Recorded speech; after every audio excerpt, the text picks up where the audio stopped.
Good day everyone, Brayden here coming to you from the Disney's Hollywood Studios parking lot. It has been a while since we've done one of these Mickey Views News on location reports, and I am so excited because I'm about to head into Disney's Hollywood Studios and bring you guys along with me as we take a look at all of the changes that are coming to the park here in the Big 2-6. There's so much going on. Disney just closed Rock and Rollercoaster Starring Aerosmith. They're already taking stuff off the building and getting underway on the Muppets theme, the Muppets re-theme that'll be opening later this year. Then over at the animation Courtyard, which was a mess for so long, Disney is redoing it, bringing back the magic of Disney animation. They got rid of the arch, and that whole area is going to reopen as the Walt Disney Studios Lot later this year. We also have some changes happening over at Star Wars Galaxy's Edge. We'll take a look at that. And then of course, something you can see here from the parking lot, over where the cast members park over there, Disney is working on the Monsters, Inc. Door Factory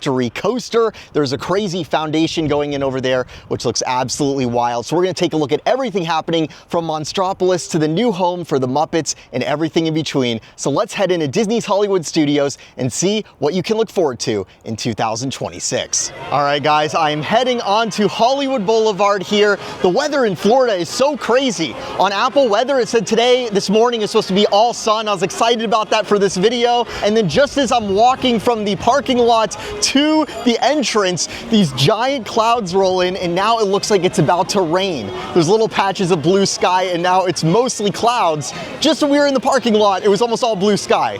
So crazy. Oh, Florida. You know, guys, I was going to go on one of my typical rants when we get around this area about how awesome Hollywood Boulevard is, how awesome Sunset Boulevard is, the architecture, the Imagineering, but we're just going to get right to the news. I am turning the corner here to G-Force Records, the entrance to Rock and Roller Coaster, which is now closed here at Walt Disney World as it is undergoing a reimagining, and you can see the label scar on the arch there where it used to say starring Aerosmith, and below it there's a sign that says we are moving right along. Rock and Roller Coaster is currently closed as we load in the band, and you can see some band stickers on there as we have the Muppets heading in there, and Disney is really working on this quickly. They already got the signage down on the guitar. The guitar is going to be staying over here.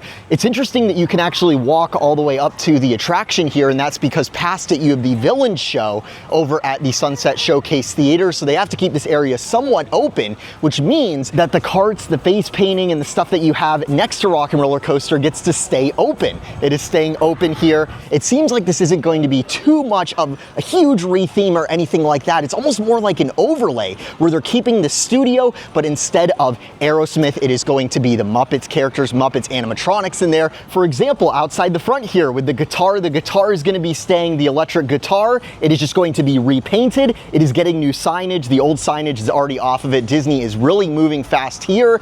And then Disney has said that the theme, basically the premise of the attraction, is going to be very similar, except now instead of Aerosmith getting across town to the big show, it is the Muppets. It is Animals Band. Disney says that during the coaster, when you get on the limousine, which is going to be repainted, you are going to see some updates to the various scenes throughout the attraction. The little decorations that you have as you are going through Tinseltown, those are going to get a Muppets update. How extensive that will be, we don't know just yet. Disney is doing a quick turnaround here. They are aiming to get this open this summer. Early in the summer, hopefully, Disney wants this thing back open, which is crazy. And you know what is really cool? Right over here by the face paint booth, Disney has updated the pressed penny machine with new pressed pennies for Rock and Roller Coaster Starring The Muppets, except these aren't just going to stay there after the Muppets attraction opens. These are special pressed pennies commemorating the construction going on here at the attraction, which I think is a really, really cool touch. I don't know if I've ever seen that before. I'm sure Disney's done it sometime previously. Maybe I don't pay enough attention to the pressed pennies, but I thought that was really cool. So that's what's going on over here at Rock and Roller Coaster with the Muppets overlay coming this summer. Personally, with all the filming, I don't like the out of nowhere dreary weather, but it does make the Tower of Terror look even cooler than it normally does. Very, very on theme there. I am headed out of Sunset Boulevard. We are now headed over to the Animation Courtyard, which you may know hasn't been the most exciting area of Disney's Hollywood Studios in a very, very long time.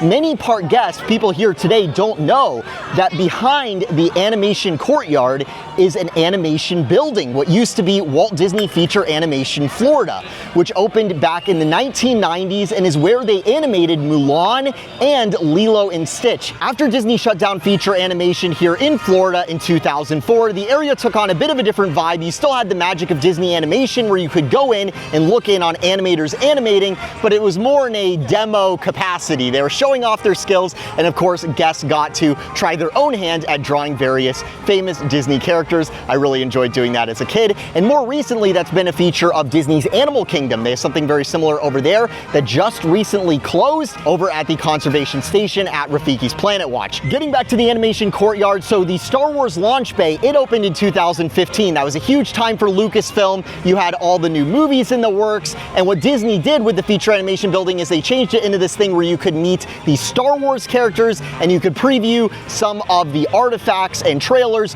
for the upcoming films. It was basically a Star Wars Land before Star Wars Land, where Disney could get some meet and greets going and some promotion for Star Wars into the park as soon as possible, because there was an appetite for that from the guests, at least Disney felt. Now, as time went on, and especially after Galaxy's Edge opened, Star Wars Launch Bay really dropped off in terms of its necessity, and besides a couple of Star Wars meet and greets and a few things on display, there really wasn't a whole lot to write home about. Finally, Disney is doing something with this area, and the biggest is, this is the first time I've been in the park since they did this, they got rid of the original archway. The archway that's been here since MGM Studios opened, it is now gone, which is a bit bittersweet. There was some really, really cool bas relief that was on that archway. I hope Disney preserved, but that is now gone, as you can see, and the animation courtyard is being renamed the Walt Disney Studios Lot. The updated Magic of Disney animation attraction, replacing the Star Wars launch bay, it is going to feature an enchanted art gallery. There's going to be a Drawn to Wonderland play area for kids inspired by Alice in Wonderland. Then there's going to be the Once Upon a Studio Theater, where they're going to play the film of the same name, Once Upon a Studio. I think that's going to be in the theater that you have back there where they previously played Star Wars trailers, and previous to that there was that animation film that they would do. I remember as a kid with the Mulan characters, that was so awesome. Then of course, a big feature of this building has always been and will continue to be meet and greets, and Disney has announced the meet and greet roster that you're going to have for the updated Magic of Disney animation building. Inside, you are going to be able to meet Mulan, Rapunzel, Chip and Dale, Donald and Daisy, Goofy, and Stitch. And then the thing that I am most excited for, I think, is the Animation Academy coming back, where you get to actually draw your own Disney characters, try to draw them the best that you can. Now, what's interesting here and quite controversial is Disney is doing this differently than they have in the past. Here at Disney's Hollywood Studios, instead of a live in-person animator, a talented Disney animator sort of running the whole show, helping guests along, showing them what to do, telling them what to do, instead an animatronic Olaf is going to be taking over that role. Who knew one of the first things that robotics was going to replace is Disney animators? What the heck, Disney? So anyways, there's going to be an animatronic Olaf, and you can see in the poster, they tease this, he is going to be teaching you how to draw some different Disney characters. And those will include Mickey, Minnie, Donald, Genie, Moana, Stitch, Olaf himself. Olaf is going to teach you how to draw Olaf, and then also he is going to teach you how to draw Ursula and the main characters from Zootopia.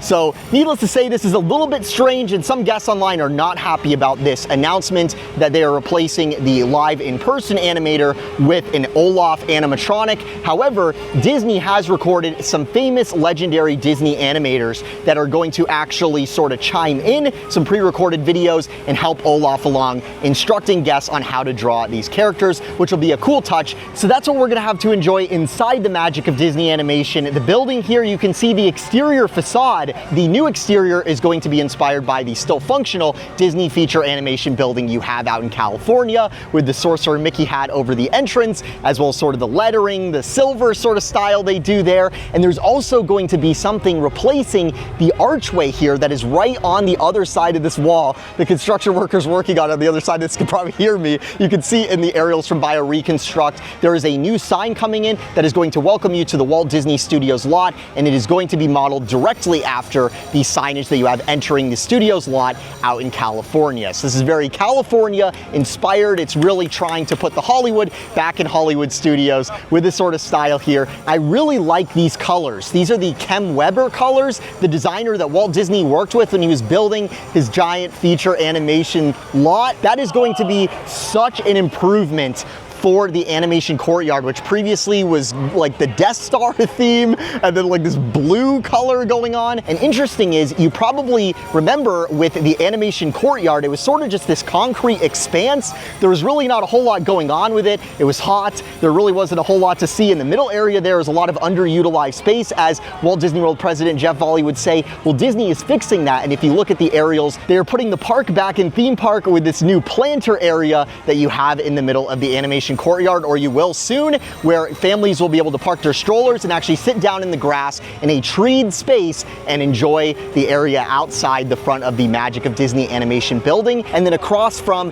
the park and the feature animation building over here, you are going to have an updated Disney Junior experience. It is going to be a new show. It is going to be the Disney Junior Mickey Mouse Clubhouse live interactive party. This is actually not really new. It's something that already exists out at Disney California Adventure. It is now coming here to Walt Disney World. So there's still going to be a Disney Junior thing here for kids, a little show nearby. And then of course we're going to have the meet and greets and everything to check out the exhibits inside of the Magic of Disney animation building. Then you're going to have this little park area. It's definitely more geared towards families with young children, but I feel like we need more of that here at the park. So I'm excited to see that. I think that's something that families are going to really appreciate. Over here, guys, right outside of Mickey and Minnie's Runaway Railway, they are doing a meet and greet with the Mary Poppins characters. Look at this. Disney's been doing a lot more of these spontaneous meet and greets and characters just walking around, character encounters, which is really, really cool. I really like that Disney's bringing more of that back. Over here in Toy Story Land, since last time I was here at Disney's Hollywood Studios, a brand new stand has opened.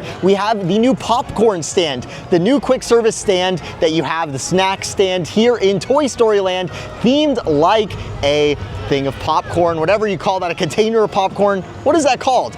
But it's really, really cool, the detail. I really just like Toy Story Land because of all the little detail they do. I guess the big detail, you can see there's the toothpicks in the container of popcorn, creating sort of the overhang for the order window. And if you look at the menu, the big thing here is there are Pizza Planet spring rolls. These are pizza flavored spring rolls, so you might want to check that out if you're looking for a snack next time you're over here in Toy Story Land. The only critique I'd have here is, Andy, what's going on? Are you a kid or an adult in this universe, in the story of Toy Story Land? I thought this was supposed to be a place in your backyard and you're selling Jack Daniel's whiskey with Coke? What is going on? So guys, we're here between Toy Story Land and Galaxy's Edge, and the other new thing right across from this, in the same area, across from the popcorn stand that you have in Toy Story Land, is this seating area, this new seating area at the entrance to Galaxy's Edge if you're going from the Toy Story Land direction. It's just this little seating area, not a whole lot to note here. It is interesting though, you can get your Pizza Planet spring rolls and take them across to the seating area that you have here in Galaxy's Edge. Very interesting how the themes come together here. Heading into Star Wars Galaxy's Edge here at Disney's Hollywood Studios, you'll notice there's not a whole lot going on sound-wise. It's supposed to be like you're really in the place. You hear idling engines, ships going overhead, things like that every once in a while, but it doesn't feel quite like the movies do with all the John Williams music blasting throughout much of it. Well, the reason I bring this up is because it was recently announced that out at Disneyland's Star Wars Galaxy's Edge, beginning April 29th, they are going to be shifting, they're going to be expanding the timeline in the land. What does this mean? Well, they're going to be turning back the clock a little bit, where soon you're going to be able to find Darth Vader, Luke, Han, and Leia here in Star Wars Galaxy's Edge, or in their Galaxy's Edge out in Disneyland. And the other big change coming to Disneyland's Galaxy's Edge is they are going to start playing John Williams music throughout. It'll be audible throughout much of the land, that classic Star Wars music, which is really, really, really going to make it sound a lot more like Star Wars, obviously. So very, very exciting for them out there in Disneyland. But Disney, when are we getting this? Walt Disney World, no announcement like this at all. So for now, ours is remaining strictly in the sequel timeline, but hopefully we will at least get the updated score. That would be awesome. Make it feel more Star Warsy over here. And also hopefully we get Luke, Han, Leia, and Darth Vader, of course. That would be awesome. Now let's get to the change that is coming to our Galaxy's Edge. Beginning May 22nd here at Millennium Falcon Smuggler's Run, there's going to be a new name here at the attraction. It is going to be Millennium Falcon Smuggler's Run, a new mission. They're making the attraction name even longer. Why are they doing that? Well, as the name suggests, there is going to be a new mission for the crews that head on board the Millennium Falcon here, as Mandalorian and Grogu are going to be joining you during the adventure. And very, very cool. This was promised since the beginning with this attraction. Soon, guests are going to be able to choose where they go in the Star Wars universe and venture to other areas, to new worlds, which is going to be really, really awesome. Familiar worlds, but ones that we haven't done on this attraction previously. Among those, you're going to be able to choose to go to Bespin, the wreckage of the second Death Star. You're going to be able to go around Endor or Coruscant, or some combination of those during the adventure. Also notably, I believe this is just a rumor, but allegedly Josh D'Amaro, he has been asking for the engineers that are on the crew to have a better role, more of a role, more involvement, a more fun role during the adventure, because, you know, they just sit in those back seats and don't do a whole lot versus the gunners and especially the pilots up front. So that is something else we can hopefully expect here with this attraction, is an enhanced role for the engineers. Maybe they're the ones that'll be picking where you go in the Star Wars universe during the attraction. Whatever the case may be, May 22nd, we have a new mission here at the Millennium Falcon, which is going to be awesome. That's at our version of the attraction. And then at Disneyland, they're getting this, as well as John Williams music throughout the land and an expanded timeline. Hopefully we get those latter two sooner rather than later. I think that would be awesome. I think we will, but nothing announced to that effect just yet. So be sure to check out the Millennium Falcon Smuggler's Run attraction later this year when the new mission lands, May 22nd. All right, guys, we are headed over to Monstropolis, the future Monstropolis. Hey, there's Goofy. Oh wow, it's loud over here, guys. They are doing a lot of construction work. So everybody, we have made it to the former Muppets Courtyard that is very sadly closed, and now it is in the process of becoming Monstropolis. And this is the only thing that we are looking at today that isn't opening this year. It still has a ways to go. It will not be opening in 2026. However, if we take to the air, we can take a look at the current progress, and you can see backstage in the cast member parking, as we saw a little bit of at the beginning of this video, there is this massive foundation going in for the suspended coaster, the Monsters Inc. Door Factory coaster, the e-ticket attraction that you're going to have here in this land. Now, some engineers that follow Mickey Views have been telling me what's going on with this foundation is it's a sandwich slab. I don't know if they're trolling me or something. I can't find much online about it, but essentially they're doing a completely different foundation method here versus the last round of coasters that we got at Walt Disney World. If you recall, with Guardians of the Galaxy Cosmic Rewind and the Tron coaster, what they did is they put in all of the rebar and the conduit and the roll cages, I believe they're called, the thing that the coaster columns mount on. They put all that in and then did these giant pours all at once to solidify the foundation. And of course, it's very challenging because you can't really redo it, right? If there's any problems, it is what it is. It's all set in stone, literally. Notably here with this attraction, they are doing a completely different strategy, where what they first did is they leveled out the area, they graded the land, and then they put down a first layer of concrete with nothing in it by the looks of it. And then they packed sand on top of that layer. Then they put conduit into that. And now they're doing rebar, more conduit, more of the utility stuff on top of that. And they're pouring another layer of concrete. So here at Monstropolis, it looks like Disney's trying a whole new method, and that e-ticket is going behind Muppets Courtyard, past where Muppets Courtyard previously ended. Looking inside of the former Muppets Courtyard, which is going to become Monsters Inc. themed and feature, it looks like a sushi restaurant, some other shopping and dining, a nice wide open middle area. They got rid of that gift shop building that was in the middle of the Muppets. So now it's sort of like, it's a similar courtyard to what Disney's doing over at the Walt Disney Studio Lot we looked at earlier, where there's sort of going to be this nice area where you can relax, buy some food and beverage, hang out in the middle there. You can see in the aerials, there's not a ton of visible progress from the outside, except when it comes to the former Muppet Vision 3D Theater, which is becoming the Glob Theater, as we know from the concept art, where they are doing some big facade changes. So right now, even during guest hours, they are doing some demolition on the facade of the former Muppet Vision 3D. What they've been doing is they've been removing some of the brick, and those are actually brick tiles, which I didn't know originally. They are brick tiles that are on a water barrier. They are taking some of those off, and you're starting to already see sort of the shape of the facade updates that we're getting here, the new parts of the facade that they are going to add to that building to upgrade it to the Globe Theater, which might be a Shakespeare reference. It sounds like this is going to be a Mike Wazowski attraction based on the art, based on the sound of it here, and I think that doing extra facade work on the Muppet Vision 3D Theater is an attempt by Imagineering and by Josh D'Amaro to show, hey, we're doing something serious here. We are actually changing the land. Monstropolis isn't just made up of holdovers from Muppet Courtyard. It is also its own thing, its own original thing, a new thing entirely. So that's a look at what's going on currently in Monstropolis. I'm really excited to see that coaster and all the new facade work and all that come together, and for us to get more details on what's coming to Monstropolis, which we don't have an opening date just yet for. It is speculated 2027, 2028, but Disney is definitely going full speed over there, as are they over at Disney's Animal Kingdom on Tropical Americas. I feel like these two projects in particular, as well as the Walt Disney Studio Lot, they are really trying to get these done in a decent amount of time, not too much time like we saw with Tron famously, and Guardians, it seemed like they took forever. Over here at Star Tours, we have the stage that used to host the Jedi Training Academy. This is an experience that closed in 2020 and it has still not reopened. And I was looking over here and I was just remembering all the really funny stuff that happened, all the viral clips from the old days on YouTube that took place right over here. And it's just crazy to me that Disney has not brought that back.